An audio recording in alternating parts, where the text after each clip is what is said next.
It's been raining on and off for the past week, a common occurrence when you live in the South during the summer months. It was last Wednesday around 7-ish when it started to drizzle. Half of the sun had already disappeared from the sky when dark, ominous clouds took over the dark pinkish, almost dark purple horizon. I was sitting out on my porch, reading a book in my wicker rocking chair.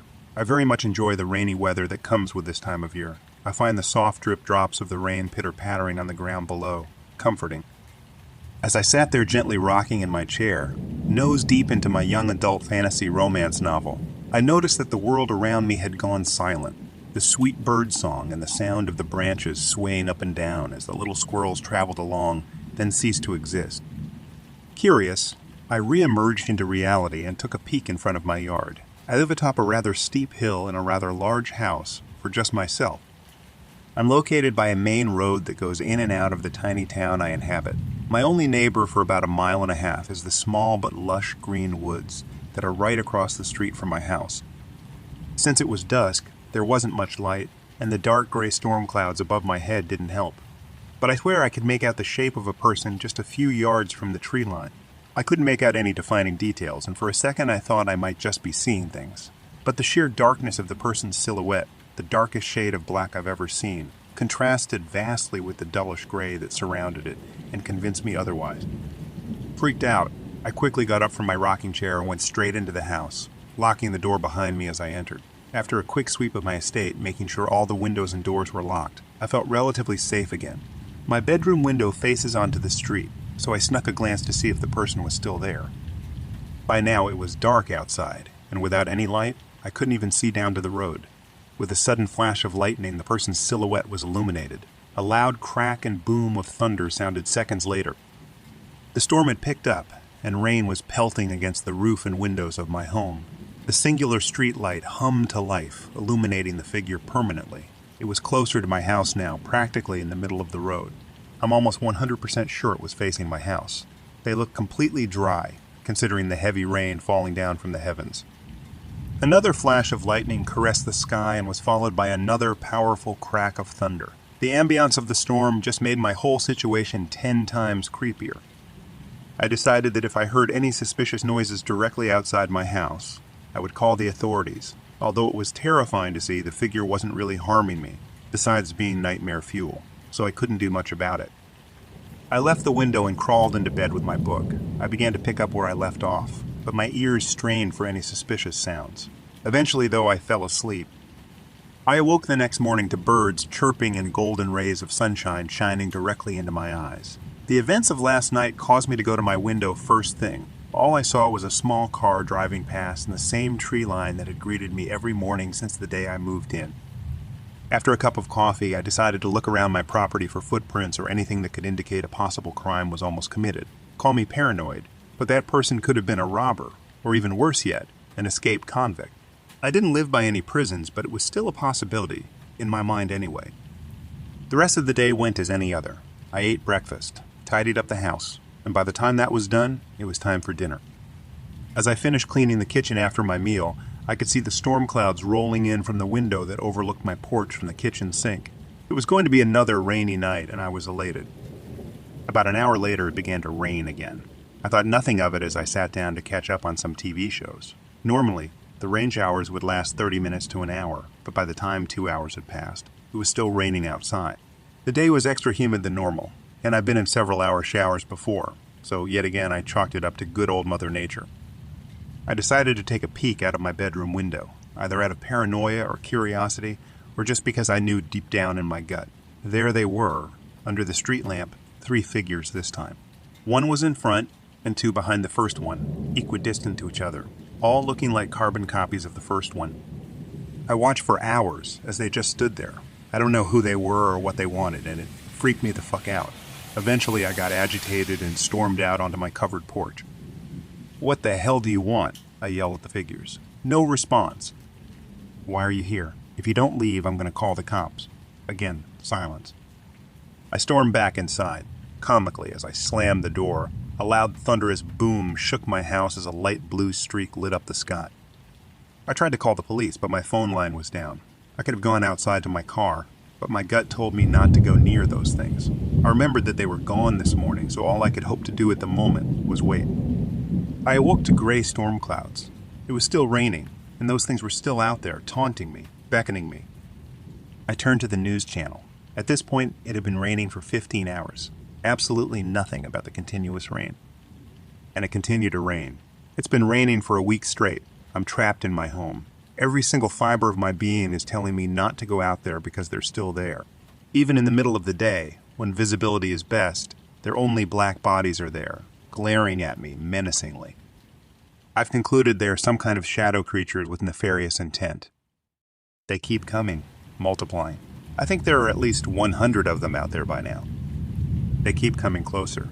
The first one from the first night is at my porch steps, mere feet away from the safety of inside. I stare into the nothingness that is its face every time I look out the window on my door. The only thing between us is the four walls of my house. They're so close, yet so far. They keep calling to me even though they don't possess any mouths. They yearn for me to go out there to them. They beg me to join them. They are compelling me and convincing me to leave my humble abode. I think after I'm done writing this, I'm going to go out there.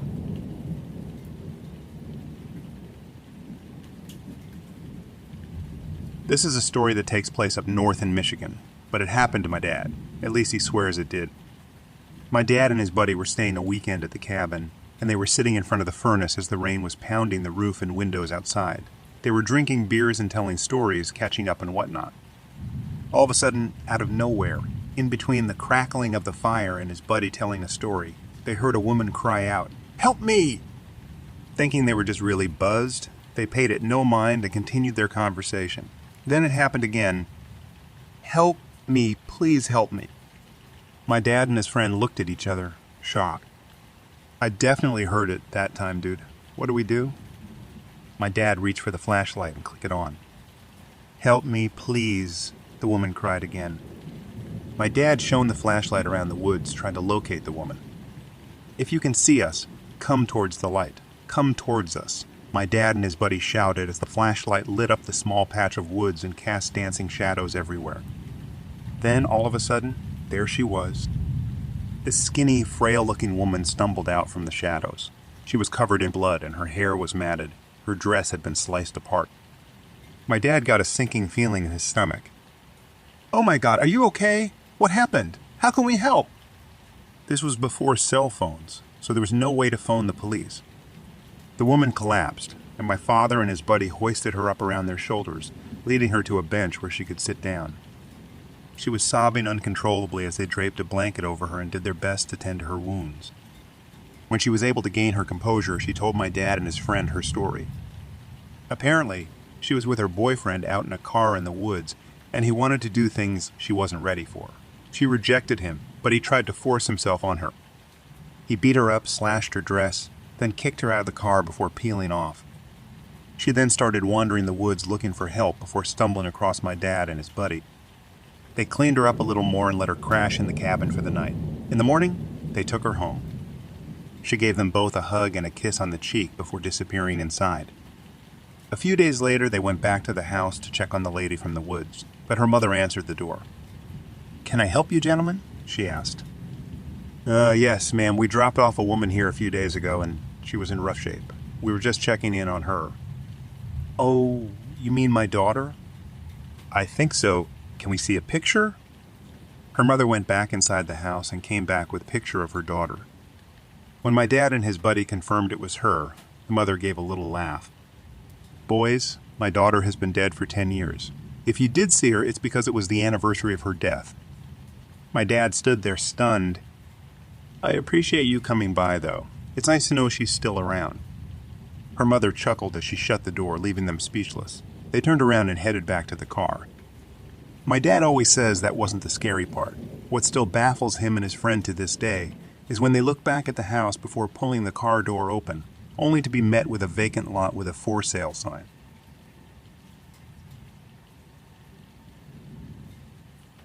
The house I live in is only a couple of 100 meters away from a small church in a suburb. Although I was brought up as a Christian, I was never truly religious, and I only went to said church whenever my parents took me as a kid.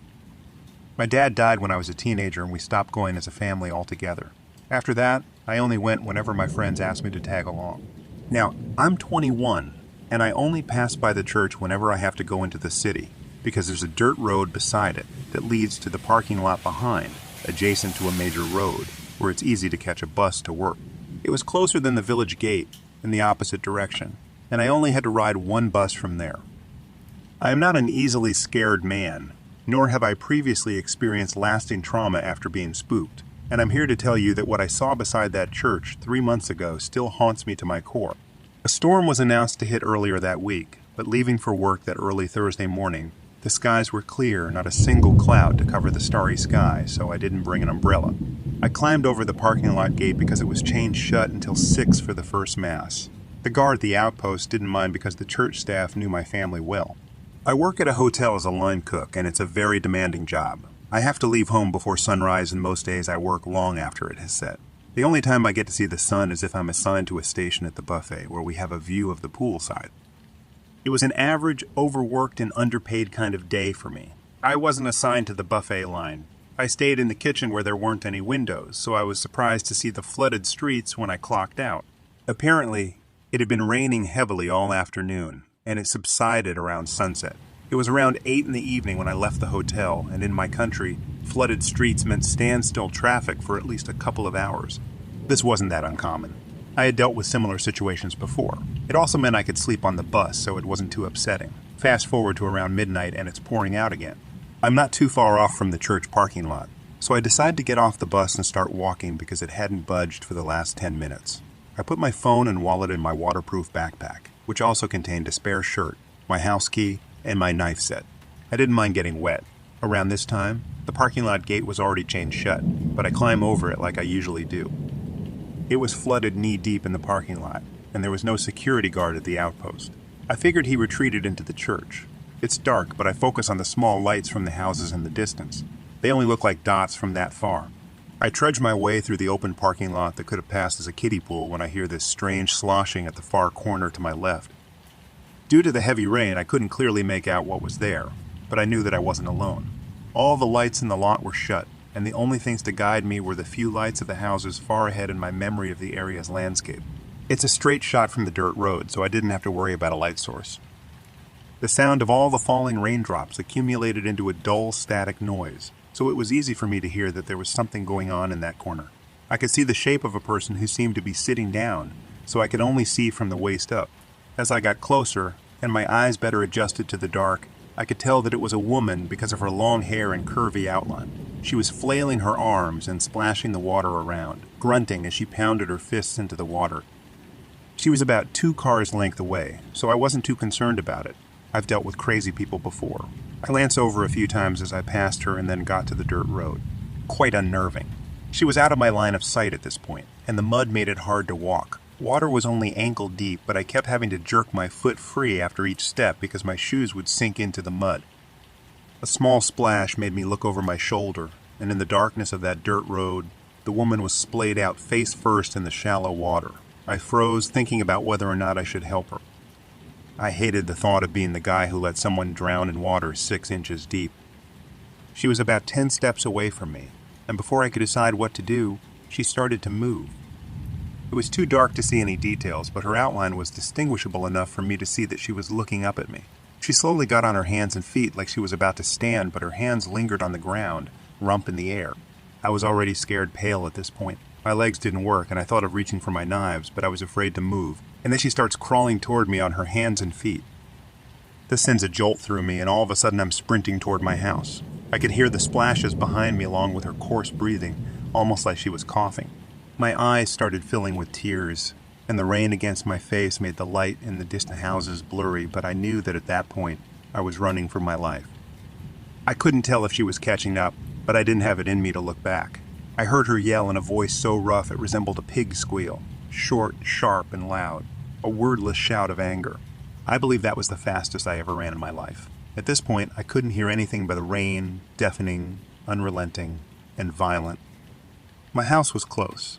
I sped by a few houses with their dim porch lights, and I could tell that I was running on asphalt. I didn't know when it happened, but apparently I lost my shoes back at the dirt road. One last bend, and I was at my doorstep. I forcefully tore my backpack zipper open and fumbled around the inside for the key, frantically looking around to see if she was still chasing me.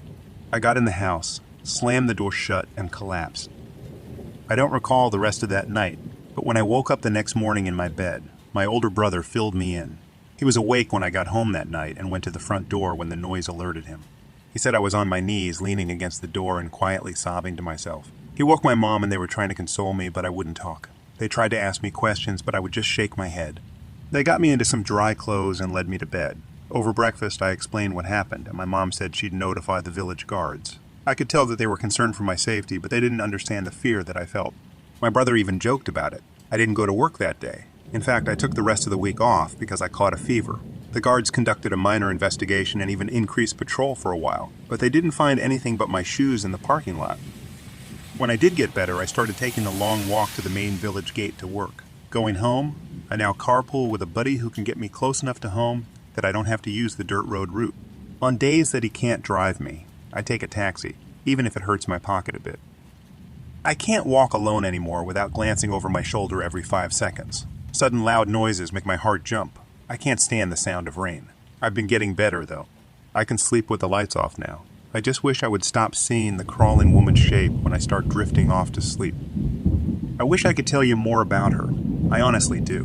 Because it's one thing to be afraid of something, but when you lack the understanding of what you fear, your mind fills in the blanks with terrifying detail.